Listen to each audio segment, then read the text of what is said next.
nii, Gorbatšov kirjutas mingid raamatud ja ta on käinud Eestis nii, et ta ei olegi kusagil fikseeritud olnud, aga Jakobis on ta käinud.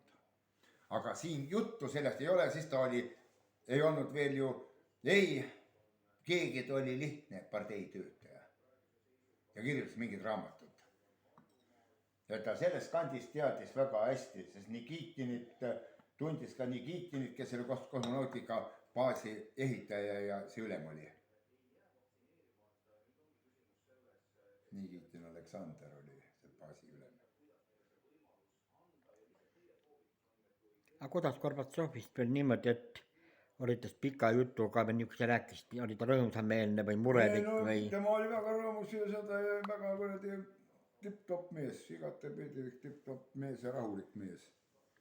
kas ta rääkis ka, kuidas ta nagu selle Nõukogude Liidu tulevikku tol ajal niisugused mõistad nagu perestroika ja sellest meil ei olnud juttu, sellest ei olnud juttu, kui ta seal küsis minu plaanidest ja asjadest ja nendest, aga liidust ei olnud meil juttu. aga mis ta arvas teie plaanidest?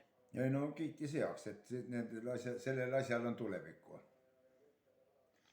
kas ta oli Eestis ära käinud siis või? ma arvan, et kindlalt oli ära käinud juba, jah. ma arvan, et oli kindlalt käinud.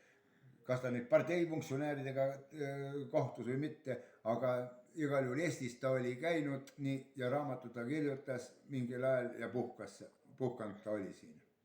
jutus tuli niimoodi välja.